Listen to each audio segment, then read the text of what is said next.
Bom dia, segundo ano. Tudo bem com vocês? Vamos começar mais uma aula. Hoje é quarta-feira, 25 de novembro. Teremos aula de história. E a tia Aline gostaria de pedir que vocês pegassem, por favor, o grupo 8. Abram, por favor, lá nas páginas 125 e 126. Falaremos um pouquinho sobre a influência dos negros africanos na formação do povo brasileiro. Acompanhe a leitura com a tia Aline, por favor. O negro africano. Neste grupo, que é o grupo 8, estudaremos a influência dos negros africanos na formação do povo brasileiro. Para tanto, iremos conhecer como eles chegaram ao Brasil, como viveram e como foram tratados pelos povos colonizadores, pesquisar a história do negro, seus hábitos, costumes, língua e crenças e compreender as origens da nossa descendência afro-brasileira. Observem abaixo. Olha só. Diferentemente dos portugueses, o negro africano chegou ao Brasil em condições deploráveis. Foram trazidos do continente africano à força, amontoados como mercadorias em porões dos navios negreiros, na condição de escravos. Quando desembarcaram, eles foram comercializados e vendidos aos donos de fazendas para trabalhar nos engenhos de açúcar no Nordeste brasileiro, na extração de ouros e pedras preciosas, nas minas e, mais tarde, nas fazendas de café e em outros trabalhos para o homem branco. Eram tratados como propriedades dos outros homens, assim como os animais, cavalos e bois, ou seja, eles eram considerados ferramentas de trabalho para enriquecer dos senhores da fazenda. Que triste, não é? Segundo ano, homens, mulheres e crianças foram escravizados. Algumas mulheres realizavam todo o trabalho doméstico na casa de seus senhores. Olha só os trabalhos que elas faziam: elas lavavam, cozinhavam, cuidavam das crianças, inclusive amamentavam-nas como amas de leite, mulheres que amamentam crianças alheias. Observem as duas imagens que a apostila está ilustrando.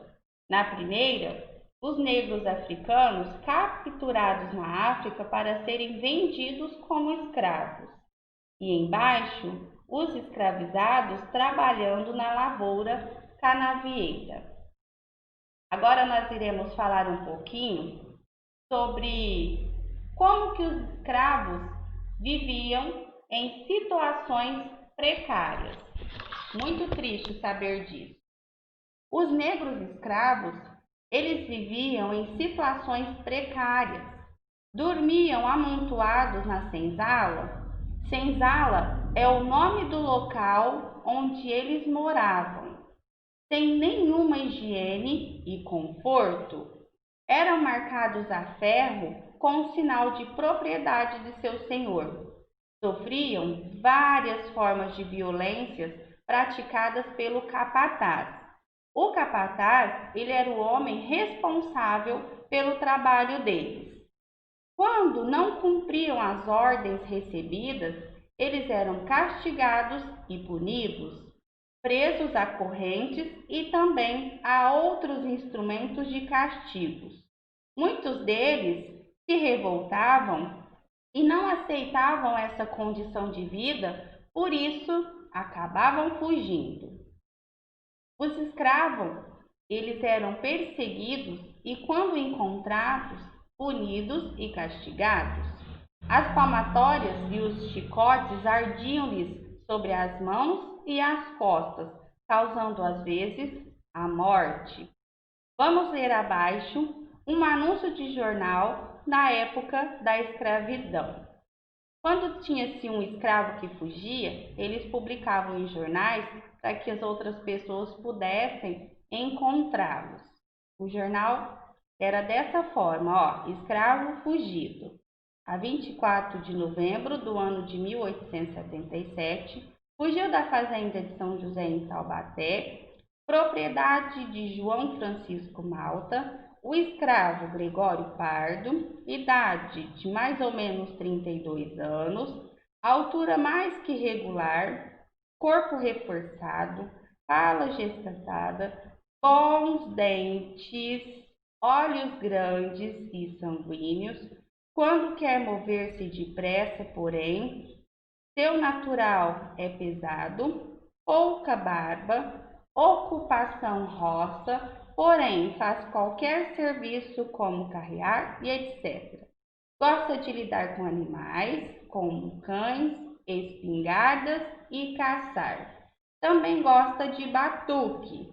Entre a roupa do uso, levou alguns fins como seja um paletó pardo ou cinzento.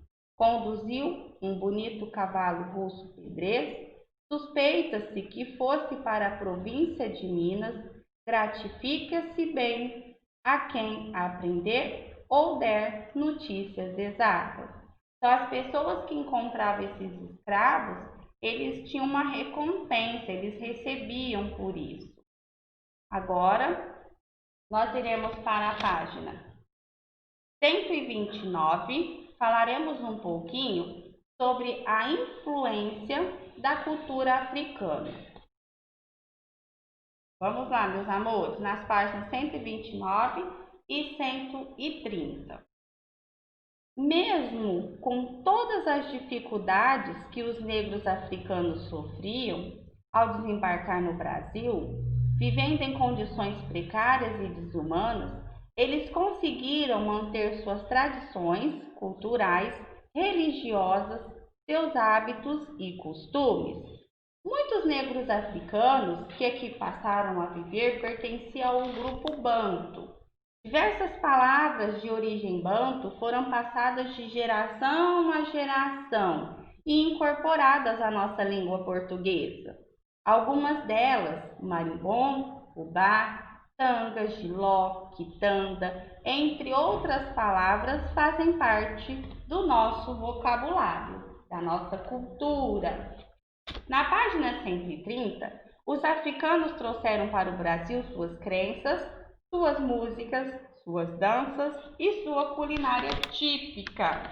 Observem a primeira imagem. O berimbau é dos instrumentos trazidos pelos africanos. É muito utilizado para conduzir um ritmo que estimula a dança de luta, a capoeira. Embaixo, os africanos construíram os instrumentos musicais como o reco-reco, que consistia em um pedaço de madeira no qual eram feitos vários cortes, sobre os quais esfregavam outro pedaço de madeira mais fino, produzindo um som característico. E o samba é um resultado da mistura de ritmos e batuques africanos, é uma forma musical atualmente muito conhecida, pois faz parte da cultura brasileira. É uma das principais fontes de divulgação do nosso país para o mundo e entre tantas outras. Agora, meus amores, iremos lá para as páginas 131 e 132. Na culinária, os negros africanos tiveram de improvisar seus pratos, pois, devido à forma como vieram para cá, eles não puderam trazer bagagens, tampouco seus temperos e ingredientes da culinária típica africana. Mesmo assim, suas especialidades na culinária encantam o mundo, como o acarajé, caruru, munguzá, que é a canjica, cocada, bala de coco e tantas outras. Alimentos que vieram do continente africano, entre outros, foram o coco, a banana, a pimenta malagueta e o azeite de dendê. No Nordeste são também populares o inhame, o quiabo, o gengibre, o amendoim, a melancia e o jiló. Observem aí na página 131 Acarajé, um prato típico da cozinha baiana, tem influência da culinária africana. Que legal! Na página 132, nós iremos fazer os primeiros exercícios de aplicação. A tia até deixou com as respostas para ajudar. No exercício número 1, está dizendo que a maioria dos negros escravizados trazidos ao Brasil falava a língua de qual grupo? Pinte o quadro que representa esse grupo. Esse segundo grupo, o Banto. Vocês irão pintar Banto. No exercício 2, preencha o quadro indicando a influência da cultura africana na cultura brasileira. Como, por exemplo, tem o quadro da cultura e vocês irão escrever a influência. Dança, tem o samba. Alimentação tem várias coisas. A tia Aline deixou o vatapá e acarajé, mas vocês poderão escrever do jeito que vocês quiserem. Lá na página 131 tem vários. A língua, marimbondo e giló. E a arte marcial, que é a capoeira. Tudo bem até aqui, meus amores? Seguiremos agora, falaremos um pouquinho sobre miscigenação. Vocês se lembram sobre miscigenação, a etnia do povo brasileiro? Você, por exemplo, lá na página 133 e 134, falaremos um pouquinho sobre a miscigenação. Você já se perguntou por que nós temos características físicas bem diferentes uns dos outros? Você já se fez alguma vez essa pergunta? Por que será que vocês, nós temos características físicas bem diferentes uns dos outros? Convivemos com pessoas que possuem traços físicos diversificados, como por exemplo, prestem atenção. Algumas são brancas ou negras, outras mulatas com cabelos pretos, lisos ou louros ondulados, ruivos ou crespos, olhos azuis, verdes, castanhos, entre outras características. Toda essa pluralidade de tipos físicos tem uma razão que pode ser chamada de miscigenação.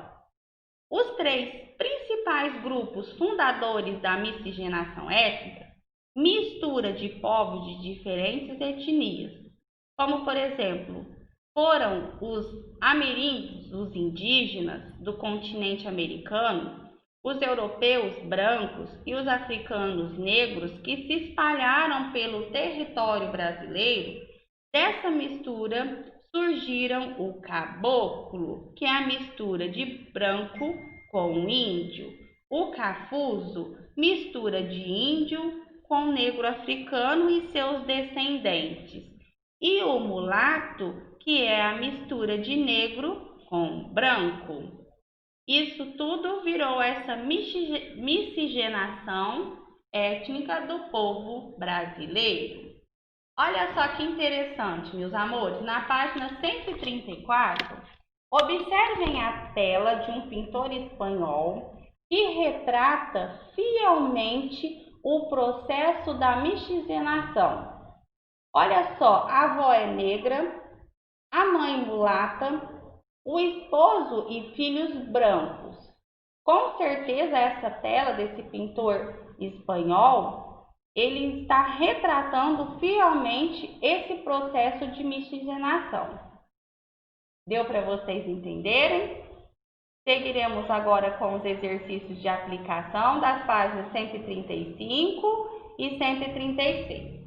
Na página 135, no exercício 1, podemos afirmar que o povo brasileiro foi formado pela mistura dos povos. Alternativa A, asiáticos e nordestinos? Não. Alternativa B, pelos indígenas, pelos europeus e negros africanos. Essa é a alternativa correta. Alternativa B. E no exercício número 2, você irá descrever algumas características do seu tipo físico. Seu cabelo, cor de pele, cor dos olhos, a sua estatura. Essa é bem pessoal, não é verdade? E na página 136, no exercício 3, Observe as fotografias de negros escravos e escreva as atividades que estão realizando. A tia Aline colocou na primeira imagem que ali os negros escravizados eles estão trabalhando em uma fazenda de café. E embaixo, os negros escravizados trabalhando nas minas de ouro. Muito fácil a aula hoje, não é, meus amores? Vocês irão mandar as fotos somente das páginas dos exercícios de aplicação. São apenas 3 páginas, meus amores. As páginas 132, 135 e 136. Beijo no coração e até a próxima aula, meus amores. Tchau, tchau. Amo vocês. Beijinhos.